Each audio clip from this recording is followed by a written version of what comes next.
Good morning, everybody. Welcome back to Broyans Farm. Frank is just showing up here right now.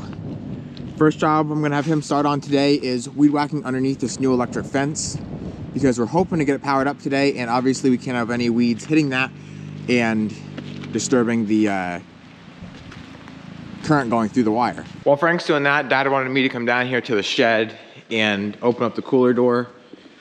It's about 45 degrees out right now, and it's good to open this up and just let it air out because of everything we have in here.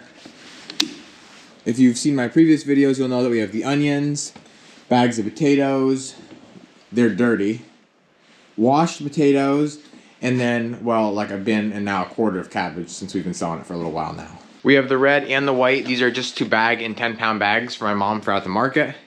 And then this is the cabbage. Now I know it doesn't look the best, but like I've always been saying throughout the past couple weeks, if you take a couple layers off, that cabbage is like brand new underneath those outer 3 layers. So we're still gonna keep it for a little while yet, but like I said, it's good to get this aired out. That way it doesn't get like moldy and just stay wet. You need some air flowing through here. Besides that, we really don't do much in the shed now for the winter. I do wanna put the big truck in here. Some of you guys did ask about this old car. This was actually my pap's.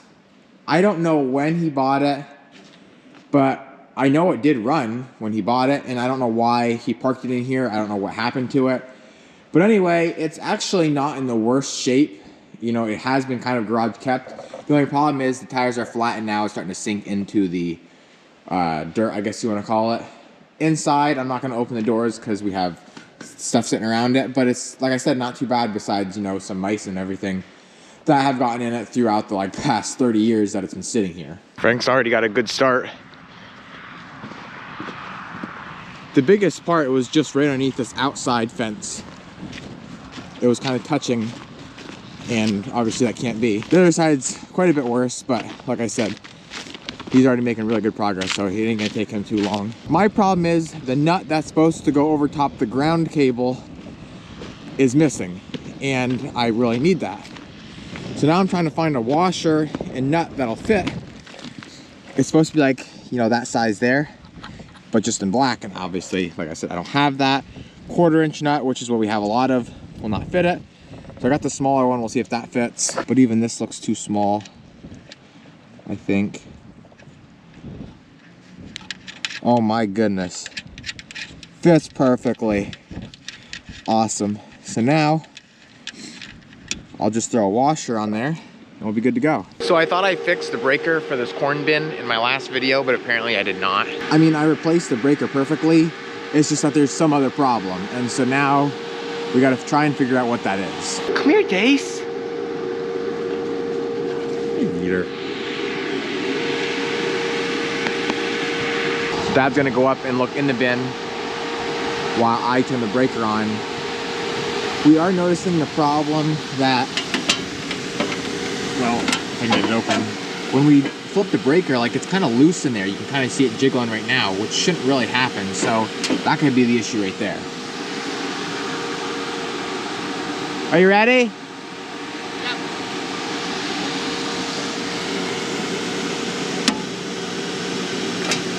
See if it trips or not.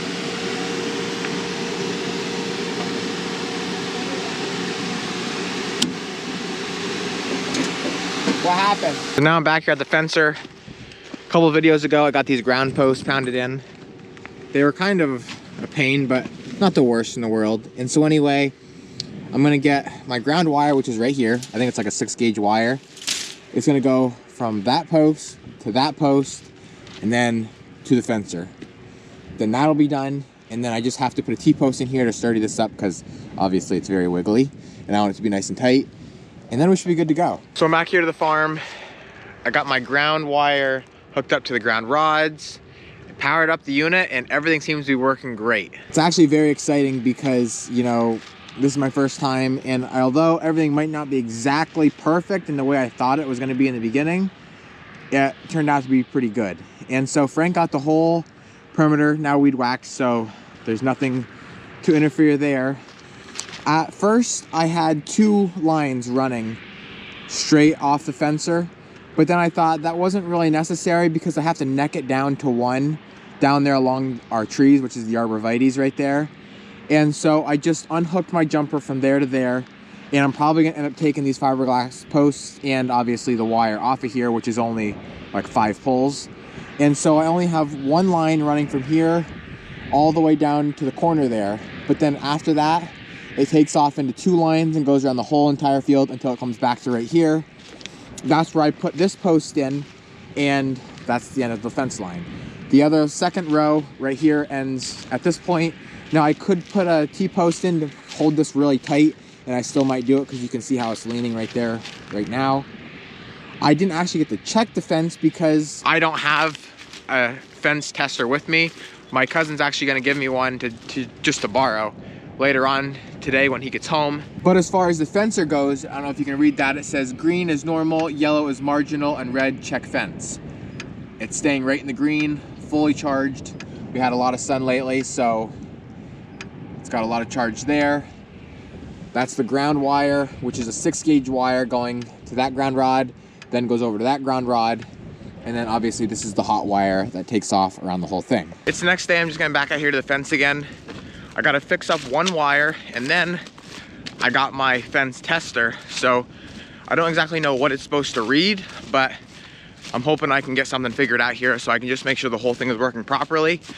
And then I can just leave it go for hopefully the next 3 years if nothing goes wrong in that time. So this is the fence tester. My cousin told me you press this button and then you lay that little indent right here on the wire itself. So let's try and test this out without getting myself shocked.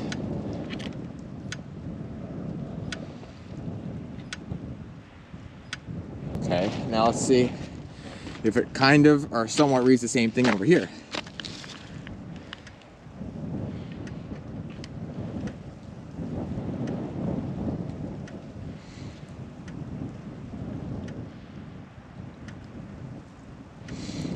I'm getting all sorts of different readings. Okay, so the power comes off of the fencer, comes around this corner here really well. I do hear it snapping right here. I guess maybe that ring might just be a little bit too close to the T-post. I'm gonna have to try and get that off there a little bit. But I really don't think that's an issue. Down here though, I kind of doubled the wire. I don't know why I did. I should have an insulator on this T-post and an insulator on this T-post to really separate these 2 wires. I wasn't sure if they could be touching or not, and well, apparently they cannot be. So that's gonna be my next step, because I have a good reading of power, voltage, joules, whatever you want to, whatever it is coming through here up until this point here, and then it just stops. And well, actually this point here. And so I think I need to get these separated and off each other, and then it should allow the electricity to flow through without any problems. I just came out to the market for lunch. Sammy's out here working on making, what are you making? Wreaths. So to get ready for that, I guess she's just picking a bunch of branches like this right here, and then she's clipping different portions of it so that it works well to fit inside the wreath. What are you looking for, Sammy? Why? Well, those clippers must not be too good if they're not cutting. No, they're not. I've been having a lot of trouble with them. So I kind of like keep this thing because this would be nice. Like I could just bunch up like that. Gotcha. That's cute. So she said all this is, I guess, for the most part, junk. They've clipped everything good that they possibly could off of that. Everything back here they're still using. There's 2 wreaths over there that are done. I think Mom said these are for an order, so these need to be made specifically to the customer's recommendations. She's got all her pieces cut. Now she's gonna actually start making the wreath. She's got her wire, whatever you want to call this thing right here, that you actually make the wreath with. The wreath.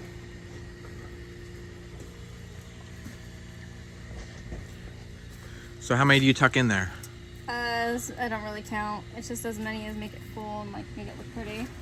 Because you want to hide like the other bars. Yeah, whatever they're called. So then she's got this little foot pedal here. Press that down, Sammy. That clamps these shut so you don't have to do it with your fingers or with a set of pliers. And there's even little grooves in there. So when that's tucked in, I'll just like cover the top, so it's like a lot easier. And she'll just keep going around doing that same exact thing. Tucking it, tucking it, tucking it, and each one hides the next set of, I guess we'll say prongs, until she's done, and you won't see anything just besides the nice greens from the Christmas tree.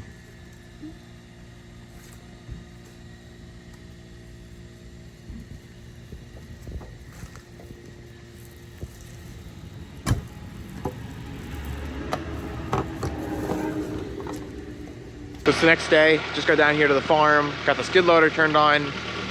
We are for the first time ever going to try and pick up a round bale with the skid loader and put it in the pasture for the cows. We're actually currently looking for a round bale like feeder, but we're just not quite sure which one we want to get because you can get some with floors in them and some with not floors in them. Obviously, the ones with floors are more expensive, but it'll keep that round bale off the ground and hopefully it won't rot quite as fast.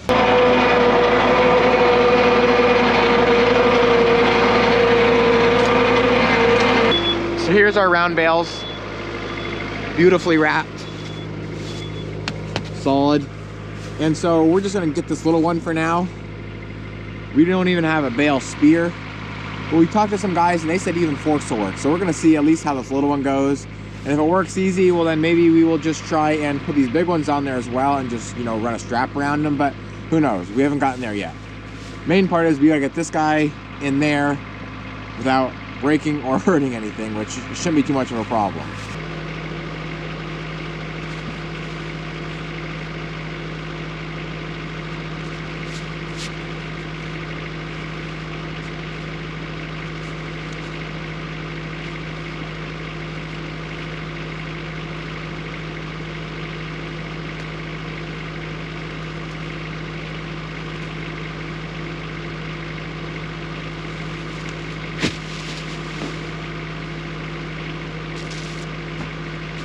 Ooh.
Knife is really dull.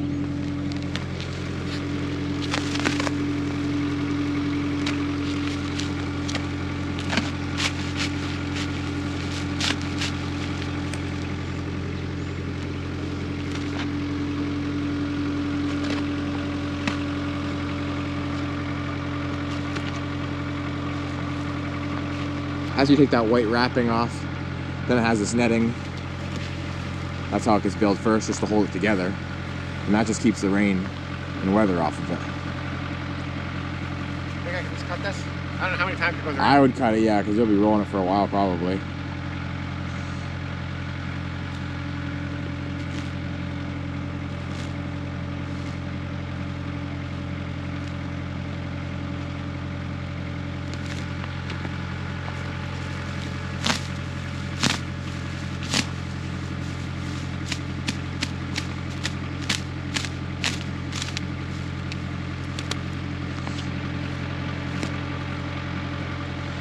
The cows are up there eating chop right now. So this is the first time they've ever seen a round bale. But the hay looks very nice. We even tore a little bit off for them, just to let them know that it's ready for them. And so we'll see what happens probably in about a half hour once they're done.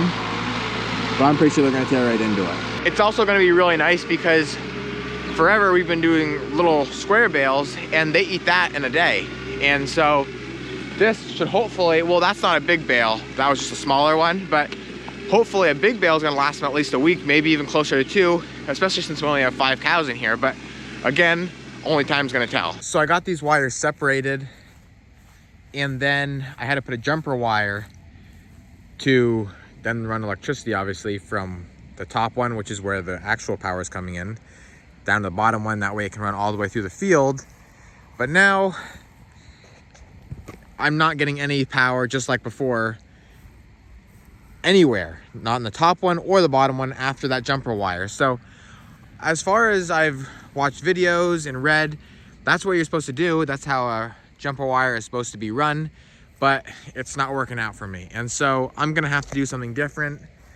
I'm gonna have to talk to somebody and get it figured out, because it's getting to be quite the pain. I know it's something very simple, and I know it's not gonna be hard at all to do once I figure out the proper way to do it. And so hopefully, once I get that figured out, it's only gonna take me like 5 minutes, and then the whole thing will be working perfectly. But I gotta get past this little stumbling block. But that's what I'm gonna call it a wrap for this video. As always, thank you guys for watching, and always remember, it ain't much, but it's honest work.